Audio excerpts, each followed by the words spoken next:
You, come here. This is how you pay for your room and board here. That's right.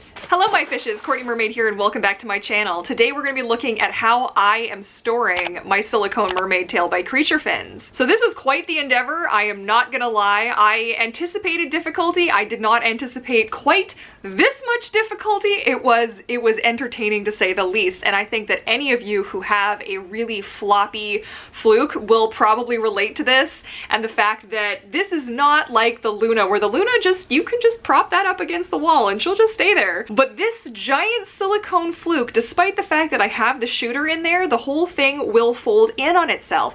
And of course, we can't have that. It's not good to store your tails if there's going to be like a pressure point. So first thing I have to say to start off is I'd like to take my hat off, if I was wearing a hat, to my husband Eric for putting up with me and all of my ideas and all of my nonsense, and for working as hard as he did to make it look as good as it does. It turned out amazing. It became a real feature piece on our dining room wall, and I am absolutely in love with it, and I couldn't have done this without him. He put so much time and effort into the little details and making sure that everything was matchy-matchy, because we know that I like things that match and are coordinated. And I really just gotta say to my man who just knocked this one right out of the park. The thing that we ended up settling on that worked actually the best was a green, yes, because he found a green one. That's how cool my guy is. A green bungee cord, 2 hooks at the top, and 2 clips at the bottom, and 2 pool noodles, so that way it wasn't like a harsh edge, so that it's a bit more rounded.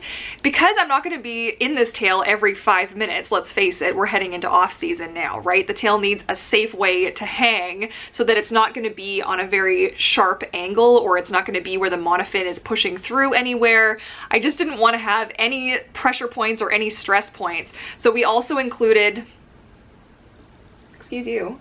So we also included pool noodles at the base, and we are actually using, I don't know if they're called I don't think it's necessarily a bike rack, or it's more of like a storage shed tool hanging apparatus, if you will, and I actually have 2 of them. So I use a different one for my fabric mermaid tail, and the one that we got for the silicone tail actually came with, like, Eric managed to find like little noodles that were like on an angle that would fit on there, but unfortunately the tail is quite a lot thicker than the fabric tail is at the base. So what I ended up doing was taking those off of that one and putting it for my fabric mermaid tail. So my fabric mermaid tails contraption got a little bit of an upgrade too, and I was quite pleased with that. But what we opted to do, and this was Eric's idea, he was like, well, let's actually make this kind of a feature on the wall, and instead of just mounting this thing right to the wall, let's put up a board. Like, and this is a huge table. This thing weighs a freaking ton, and he did this by himself when I wasn't home as a surprise for me. So like I come home and I was out, I don't even know where I was. I think I was out with Mermaid Kim and we were doing something, just hanging out, social distance hanging out, I'll add.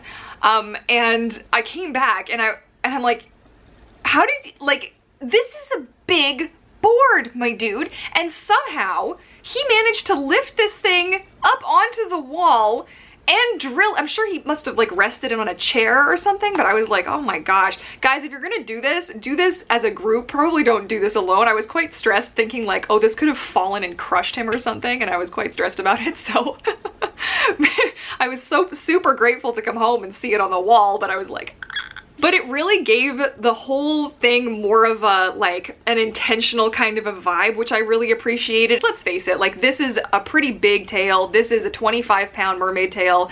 We had to make sure that everything was in studs. We had to make sure we were using the right length of screws, which we actually found out were a little bit too short. The 3rd or 4th time I actually, now granted it was a little bit my fault, I pulled too far forward instead of lifting up and out, and that pulled one of the screws out. Like how strong I'm the Hulk, apparently. That was a quick fix, just changing the screws, and that wasn't a big deal. So overall, I give this contraption, I would say a 10 out of 10, just because I am really thrilled with how it turned out. It maybe like a 9.75, just because I do still have to stand up on a chair. Now this is also because I am I've got very long legs in comparison to the rest of me, so my tail is quite long. And so for me to get it up on the wall, I can do it from the ground and lift it up. I'm so strong. But usually I actually have to grab a footstool, step on the footstool, put it up, then grab a taller chair, because my fluke is so enormous that I have to stand on this chair with one foot on the windowsill to like feed it up into the bungee contraption. So it takes a little bit of doing to get it up there, but I find it's really, really good for drying it out. So something that I did, and Eric was actually the one who came up with this whole thing, but we stuck a fan, like we just flipped a fan over and stuck that directly under the tail, and it's one of our really powerful fans, and it actually puts enough air up into the tail that it actually fills out the tail. It looks like somebody's wearing, it's quite creepy. It looks like somebody's actually wearing it. And because of how it's up on the wall, I can kind of like smack it a little bit to kind of loosen up if there's any water still in there. I can kind of bang. Now obviously I fully clean out and dry out my tail before I hang it on the wall, but the air is to keep the air circulating, so if there was any moisture, that it's not just going to get trapped up in my fluke. But it was a really good tip that actually Ripple the mermaid gave me. She's like, Courtney, you know, like, so hang it up on the wall after you've dried it out and you've got the fan going and everything, okay, fine. Just check the next day, kind of like wiggle it around and see if any more water is dripping out.